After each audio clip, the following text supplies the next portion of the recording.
I got no beef with Ron Howard. I really don't. I love what he did with Tom Hanks in A Volleyball and Castaway. Oh, wait. That was Bob Zemeckis. Ron Howard to me will always be little Opie Cunningham. I mean, I don't mean to sound like a pedo or anything, but he was probably the most adorably delicious child star I had ever seen. Alfalfa Spritzer had nothing on this kid. I was always mesmerized by him. I have all the Andy Griffith shows on DVD, and I continue to be transfixed whenever that grubby little ginger moppet shows up and says, "Paw?" If I was a lonely old witch living in the dark marshes of Mayberry, I would have definitely made some kind of Opie Olio out of him at some point. No, I don't really eat children. And then, when he played Richie on Happy Days, he seemed like a great hero to all the high school archetypes. I mean, Richie always seemed to me like a little more of a badass than even the Fonz himself. He was a leader, and a good student, and a sports player, and a stud with the ladies. The Fonz was a narcissistic Jewish, Italian auto shop teacher whose dick probably dissolved by the early 90s he mangled so much Milwaukee muff. But Ron Howard and Henry Winkler did have great chemistry together, and they definitely made each other look good. In 1982's Night Shift, written by Lowell Gans and Babaloo Mandel, Howard dons a baseball cap for the rest of his life and takes the director's seat while his dear old pal and former Fonzie Winkler swaps out the leather jacket for a lab coat and greaseless hair. The results? A mixed bag. Listen, I loved this movie. When I was 12 years old, I remember watching it on cable constantly when Stripes or Neighbors or Meatballs or Continental Divide or Dr. Detroit wasn't on. And while I think I chuckled out loud thrice during my most recent viewing over the weekend, it more filled me with nostalgia than anything else. But I started to think, wow, I wonder if this movie inspired Vince Gilligan to do Breaking Bad. Think about it. Winkler plays a put-upon, gutless wuss who is smart and bright and well-meaning, and he's stuck in a literally dead-end job that underutilizes his skills. And he's pretty much married to a total cunt who only cares about her weight gain. Rigo Skyler, anyone? Now you hook up Henry with unscrupulous loose cannon Michael Keaton, a.k.a. Billy Blaze, with his big ideas and his Kleenex muscles and corn dogs, and what happens? They become career criminals! Pimps, in fact. Pimps with hearts. Come on, Night Shift is the Breaking Bad of early 80s comedy movies. But I digress. Michael Keaton, far and away the best Batman of all, is a revelation here. This and Mr. Mom were the Keaton roles that blew my face off. He's so good and talks so fast and is so full of weird ideas that you absolutely can't take your eyes off of him. And Henry is fine with that. Henry's got his own thing going on. Henry's getting on with Shelley Long, whose mouth-watering, cotton-pantied ass doesn't fucking quit in this thing. I had to freeze the frame and tweet the pic of it. Almost blew a load in my camo Speedo. Night Shift is a trifle. It's got a game cast, lots of fun cameos too, including Richard Belzer, Charles Fleischer, Vincent Schiavelli, and the great Joe Spinell. And my God, thank you, finally, Clint Howard. Please tell me we can do an entire Cutting Room episode around Clint soon, please. Ice Cream Man! Night Shift is fun, but it looks like it was shot like an episode of Remington Steele. The stunt work was actually very impressive. I couldn't even tell which city it took place in. Does that matter? It doesn't. It's about Michael Keaton acting like a maniac and driving Henry crazy. It's about hookers rising to the top of their field and not having to worry about being beaten and raped. It's about a sweet-natured Nebbish taking a fucking stand in life and entering Shelley Long's ass. It's about... Wait, speaking of those Winkler and Long scenes, why, oh why, did a bad Muzak version of That's What Friends Are For keep popping up during the scenes? It made me crazy. I leave you with this. Winkler, Chuck Lumley, his business plan is absolutely brilliant. And I think it could work today, and it should. On the Night Shift. Max, wow. You're so right with Michael Keaton. I mean, this is probably the biggest thing about this movie is that this launches his career. I mean, nobody knows who this guy is. He comes into this movie, guns a-blazing.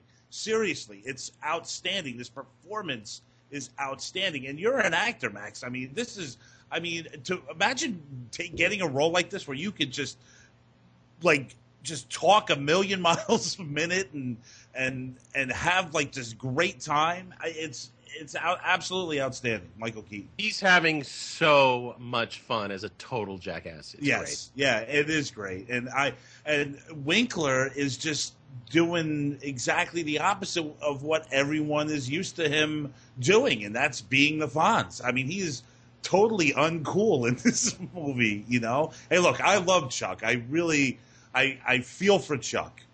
I really do. What you said about comparing this movie to Breaking Bad is fucking right on, dude. That is awesome. And yeah, you have to get this feeling that there's something in the back of Vince Gilligan's mind that, you know, that got him to put Breaking Bad on paper.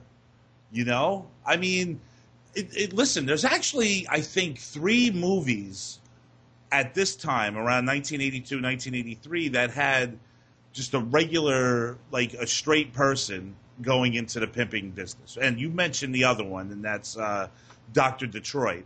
Right. And Risky Business, which is what, like, Night Shift will get a lot of slack because, you know, like Risky Business is more stylized, a bit deeper, probably a little bit better of a movie than Night Shift. But all 3 movies are absolutely fascinating. All 3 movies that you just mentioned? Yeah. Agreed. Yeah. Joe, what did you think of Night Shift? Night Shift, you know, I was young. I guess I'm a few years younger than Max, so I didn't see this when I was younger. Tom, you must have seen it a bunch of times, huh? Yeah, yeah. Because you know, even Max said, you know, I have this, you know, thing for nostalgia. You know, especially movies that I watched over and over again when I was a kid. This is definitely one of them, and I wind up thinking that they're a lot better than they actually are. Like I don't know. I get that too. It wasn't the case here because I guess I wasn't allowed to watch this, and which is weird because there's so many other films when I was a kid that I was watching that I really probably shouldn't have been watching. You saw Risky Business, right? I saw Risky Business. Yeah, that's so weird. I don't know why this one did not make it. Maybe it was they just played it after 8 after hours. Yeah. And Risky Business is a lot more adult than this movie. I know. I can't explain it, to be honest, why I didn't see this. I really don't have an answer, so I don't have that nostalgia parachute to kind of. So tell me what you're thinking, dude. I thought it was I thought it was kind of fun, like in a car wash sort of way, you know, which I do. You know what? Here's what I ended up happening was that I was comparing it to the other types of 80s movies that I do have nostalgia for, and I could see it, you know what I mean? But I think I think it's okay, you know, it's fun. I mean, I don't have any, look, it's not a great film, you know what I mean? But it's not awful either, and I did have fun watching it, so, yeah, Michael Keaton, man, that, you know, he plays that zany 80s character that was so popular back then, you know, like it's very funny. And Murray were really starting to, you know, refine that kind of like zany comedy character. Yeah, well, he shows up in a lot of these films, like you know, Teen Wolf, those types of films. They all have these zany, like even Fright Night. You know, they get the wacky character that comes in. Right. You know what I mean? But yeah, Keaton does it really well, man. Teen Wolf and Fright Night. But you know, I don't know why. What are we on the Horror Palace? Well, that's what I was thinking about. Hey guys, I'm glad you're finally talking about movies I can identify with. But Richie Cunningham here, he's got a sort of a knack for finding. He's got a knack for finding actors that go on to have huge careers, man. I mean, Michael Keaton for sure, but also in this was I guess Kevin Costner makes a kind of cameo in this film. He does. That you're absolutely like he's in the that scene is great. That party scene. Oh, that's another thing out of the 80s, the frat, you know what I mean? Yeah, the high real things. What is the frat? Oh well, of course, there's Animal House, but there's other. Oh, there's a ton of them. Yeah, there's a ton of friends. Yeah, they're all up the creek, all that. Revenge of the Nerds. Porkies, whatever. Up the Academy. Up the Academy. Making the Grade. Whatever. Yeah, they're all.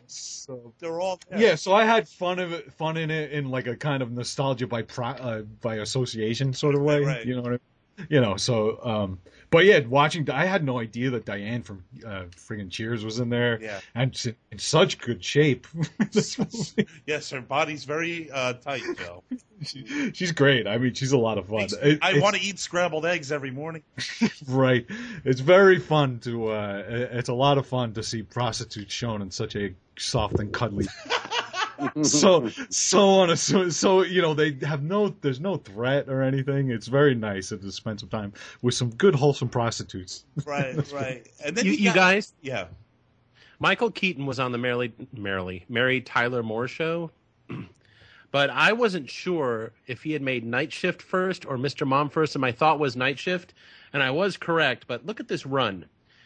First, he made Night Shift. Okay. Then he made Mr. Mom, which is one of my all-time favorite performances. So great.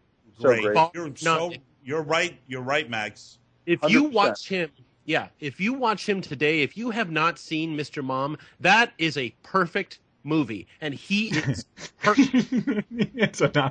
I just watched it actually like a couple of weeks ago with my kids. We all fucking loved it. I think I think that movie's really underrated, Joe. It's very surreal at times too. It's good. It is very good. Absolutely. Yeah. Great film. Max, continue on because this is really interesting. So after Mr. Mom, he goes on to make Johnny Dangerously, which I kind of liked as a kid, but it sort of burned out after a while. It was so sticky. That as a kid. And that's weird, too, because Amy Heckerling, who did Fast Times at Ridgemont High, directed Johnny Dangerously. What a weird follow-up. Isn't that such a weird follow-up to Fast Times? Yeah. Mm-hmm. I mean, it's just it's so bizarre. That's one when I was a kid I watched the hell Johnny Dangerously. I loved when I was a kid. Yeah, Johnny Dangerously was big time when I was a kid. And plus it had, being from New Jersey, it had Joe Piscopo was the antagonist in that movie. Mm-hmm. That's true. And then, after Dangerously, he returns to Ron Howard territory with Gung Ho. Awesome. And then it's so great because he develops these relationships with directors because he made a few films with Howard. He also made The Paper with Howard. Right. And then a few films later, he makes Beetlejuice with Burton. Right. So he gets on board with Burton, and there's something in Beetlejuice that Burton is like, this is my guy for Batman. Which, dude, Max. I'm reading about all this stuff today about Michael Keaton on Howard because one guy leads to another guy, and I forgot how outraged people were over Michael Keaton being cast as Batman. Outraged. Yeah. And Burton I certainly knew didn't understand it. Yeah, Burton knew that this was the guy. I was so excited to see that film because Jack Nicholson's my all-time favorite actor. The Joker was my all-time favorite comic book character. I could not process the fact that Jack was playing the Joker. The Friday that it opened, I had surgery on both of my big toes because I had ingrown toenails. So I am double casted on crutches at the UA Warner on all kinds of medications because I could not miss seeing this film. And the whole time I'm thinking, I cannot wait to see Michael Keaton go at it with Jack because it just makes so much sense. They're both Irish. They both have arched eyebrows. They're both phenomenal fucking actors. That's one of the smartest decisions Tim Burton ever made. And what happens? Keaton proved that he could do it. He proved himself to be an amazing Batman, and he came back in the next one. Right. But I want to know why only Tim Burton and only Ron Howard seem to know what the fuck to do with Michael Keaton. Well, I agree with you on that for the most part. He did that Clean and Sober movie he's really good in. Yes. Really good in. And I'm not sure where that... A lot of fun. Where does that fall? I mean, you have the page up. Does Clean and Sober fall before... That was right after Beetlejuice. Right after... So it's before Batman. Correct. Because that's a really dark role. I mean, that is a fucked up guy. And I watched that movie recently, and I hadn't seen it in such a long time. It was on cable, and I was like, oh, wow, cool, I'll check this out. And I was just blown away by Keaton in that movie. Honestly, I forgot how good he was in that film. And yeah, with the Batman thing, Max, it's no wonder why that franchise fell apart when he left. When him and Burton left that franchise. Well, I mean, Burton was still producing, but Keaton left, and it just completely fell apart. Completely. I mean, he was everything to that series. Him and Burton. I just that's so fucked up that they got rid of that. Got rid of Michael Keaton. It's just ridiculous. Well, you know what? Actually, I read that he left because Burton wasn't directing. He wanted nothing to do with Joel Schumacher. They developed that together. Now he's in the new RoboCop, which you guys saw. How is he in that? I have big problems with them. I had big problems with the movie, but listen, he's always great to watch. I mean, it doesn't matter what he's in. He is just, I mean, he's amazing on the screen every time. I mean, I remember even watching I love how he has that little part in Jackie Brown, where he's so good. And Tarantino knows how to just make him look super cool without him doing anything. He's so low key. He doesn't talk loud. He doesn't talk fast. He doesn't raise his voice, and yet his character's moving 1,000,000 miles per hour. Which is why that's the best Quentin Tarantino movie, hands down by far, is Jackie Brown. I agree with you 100%. 100%. That's my favorite Quentin movie. Yeah, I mean, there's just so many great things about that. Adam, I mean, we're talking Michael Keaton here. I knew that we were going to go off on Keaton. Let me just quickly get your thoughts on Night Shift, and tell me how you feel about Michael Keaton. I mean, like everyone else, I mean, you grew up with this guy. Well, I did, and this movie is pure. It's just pure nostalgia for me. There were many movies in my youth that my mom would take me to. She was a big fan of movies, and we saw a lot of movies. And I just very distinctly remember going to see that one being one of them. And for me, it was actually I had seen a couple movies with Henry Winkler, not as the Fonz anymore, but growing up thinking the Fonz was the coolest dude on the planet. Seeing a movie with him, great, and being introduced to Michael Keaton, who then was, just wanted him to be my uncle at that point. And any movie, and then growing up and following all those movies that Max just listed, seeing Mr. Mom and Beetlejuice and just all these great films that he was in. The Dream Team, by the way. Let's not forget. Oh my God. That was his Cuckoo's Nest. Yep, exactly. Thank you. With great Pete Boyle. Well, that is the poor man's One Flew Over the Cuckoo's Nest, right, Max? I mean, yeah, One Flew Over the Cuckoo's Nest. That's like McDonald's. Okay, Billy. What was the Dream Team? I don't think I've seen that. That's with Peter Boyle. Who's in? Peter Boyle, Stephen Furst, Christopher Lloyd, and Michael. They're all mental patients with Michael Keaton leading the way. Right, and they're going to a Yankee game, and stop to take a leak in like an alleyway, and the doctor who's chaperoning these nuts, he kind of witnesses a murder, and he gets knocked out and put into the hospital, and these four more maniacs are just like left on their own. And they all like go their separate ways, and they're all having like different types of breakdowns. Oh, I gotta see that. I gotta watch it. It's really funny. Yeah, it's a good light comedy, and Lorraine Bracco's in it, Max. Yeah, and Phil Bosco. Oh, and even better, James Remar. Yes. Yeah, Remar's in it. He plays the one of the dirty cops. Oh, good call, Adam, on that one. I totally forgot about it. I did watch The Paper, guys. I've been watching a couple extra Ron Howard movies, and Keaton's really good in it. Again, that's another example of where the two main characters, like Glenn Close and Michael Keaton, they're just two, they're both editors at this paper, and they're two totally different people. Like, they're just polar opposites, big time, and they just clash. And it's just another example of what I was discussing during our Rush review. Back to Michael Keaton, because I really love this guy, Joe. I just want to ask you, because Adam loves Mr. Mom, Max loves it. You just think it's like a blah kind of a movie? It doesn't do anything for you? Oh no, I didn't say that at all. No, I loved it when I was a kid. It's not a look. I had the same deal with, when we say about going back to what you were saying about going back to movies that you thought were great when you were a kid, and then, you see that they're not exactly what you remember them as. Yeah. You know what I mean? Yeah. I really did. I watched it with my kids and it was great. I actually really enjoyed it. But, I mean, you could pick it apart. If I wanted to pick it apart, I guess I could pick it apart. I want you to pick it apart. Yeah. I think it's so great. Yeah. I don't think it's ever gotten dated or aged or anything. You cannot deny that film, Joe. I want to hear you pick it apart. Okay, for sure dated. Nobody cares anymore if a guy's staying home anymore at all. Like, it doesn't matter. You know what I mean? So you have these sort of... It matters. It's a sign of weakness.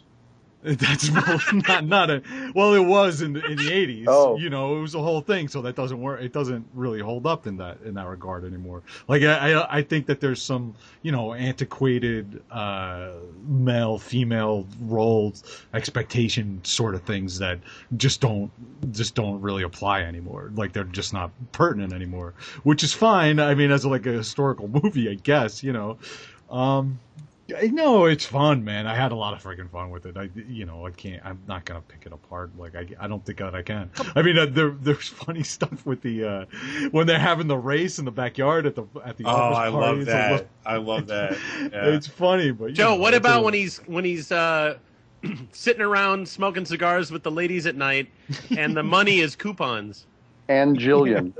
And Jillian. Which she's amazing. She looks amazing. How about when he starts to go crazy and he's wearing the same flannel shirt and it's like with the his beard. own version of The Shining? Yeah, he's got the beard. That's what I'm saying. It's very surreal. And then there's that whole scene where because he's sitting around watching soaps, and then he's in his own soap. Well, yeah, there's a murder. He imagines a murder scene. Yeah, it's gets real noirish.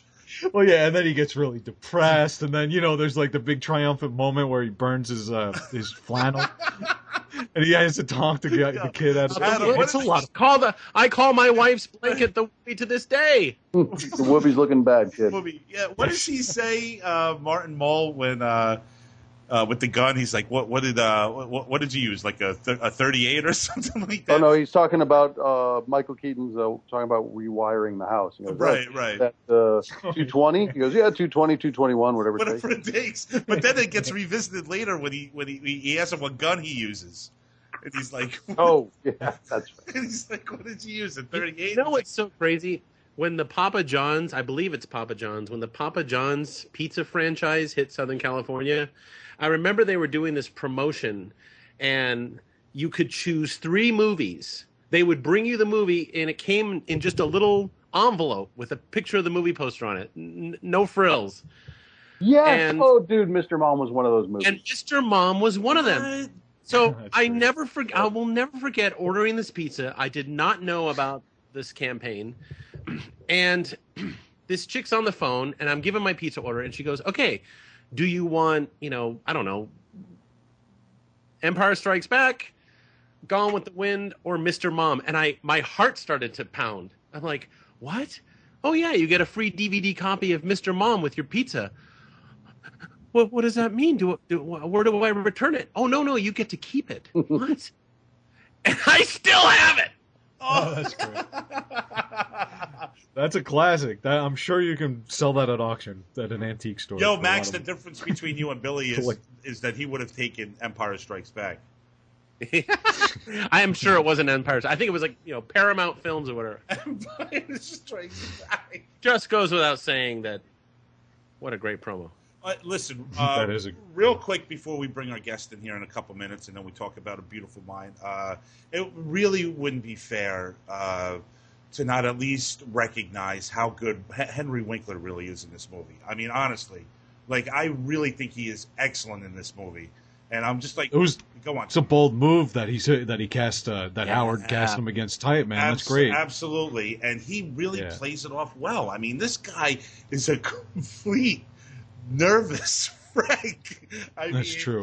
And And it just go to me. I'm sorry, Tom. No. Just to me, that it just shows you that what a genuinely nice dude that Ron Howard is, because obviously these guys were friends, and Howard is doing a good deed here by, he knows whatever Happy Days came to an end, or it was ending, whatever the hell it was over by this time, right? 81. So he was Howard was done with it, I think, but not Winkler. Winkler wound up continuing on for a couple of seasons. That's when they cast. Who was the guy they cast? Ted McGinley. They cast as kind of like a replacement for Ron Howard. Yeah. That was so weird. Yeah, it was talk about surreal. Yeah, it was very strange. Yeah, Ted McGinley came in. He played like Mrs. C's nephew, who was living at the house while Richie went away to. I think he joined the army or something. Remember that. Yeah. But look at how great that is, that this guy, with like one of his earlier films, he wasn't an established director at this time by any means, and he goes and he casts Fonzie against type, I mean, not only that, but that's really admirable, man. Not only that, yeah, Joe, absolutely. He cast Henry Winkler against type and cast Michael Keaton, who turns into an immediate star because of this movie. Right. And the one thing you have to say about Ron Howard is that, he always gets great performances. I mean, I think 12, I don't know the exact number, but I think it's about 12. He's had 12 Oscar-nominated acting performances due to his movies. Yeah. Yeah. They're hot. He's definitely an Academy darling. He's in his later career, his films are built for the Academy in a lot of ways. Well, they start to turn in that direction, I think, after like Backdraft and Far and Away. He starts to get a little more serious. He starts straying away from the comedy. His early stuff is all comedy, all like star-making stuff. Like even because guys, like think about this. Like Tom Hanks. His follow-up to Night Shift is Splash, and what happens after he works with Tom Hanks? Tom Hanks. Right. Tom Hanks was like the 15th guy on the list of who he wanted to play Alan Bauer in Splash, and it winds up being Hanks, and look what happens. Right, the guy turns into a star. Hey, speaking of comedy, Max, I cannot believe you didn't mention like the guys playing basketball in the beginning, and like the pimp sort of the racist stereotypes and stuff going on in this film when they're playing basketball.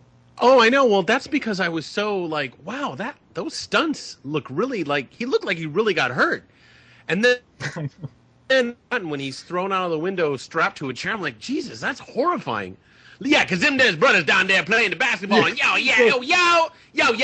mean, it's like, well, wait a second. This guy just died in front of you. It kind of depressed me. He was like, he took the money from the guy. He's like, sucker, or something. Yeah, sucker. The 80s depiction of like it's like that scene from Vacation that we talked about when they're stealing the hubcaps and stuff. Like the black people in the urban areas in the 80s did not fare well in these kind of movies. And Adam, think real quick before we bring in Anthony Ciccolini.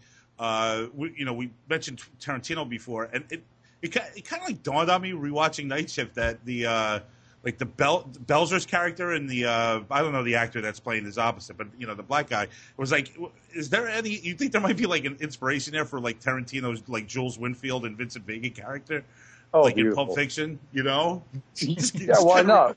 Yeah, why not? Right? Tarantino, he pilfered from all the '70s television and '80s movies. So yeah, definitely.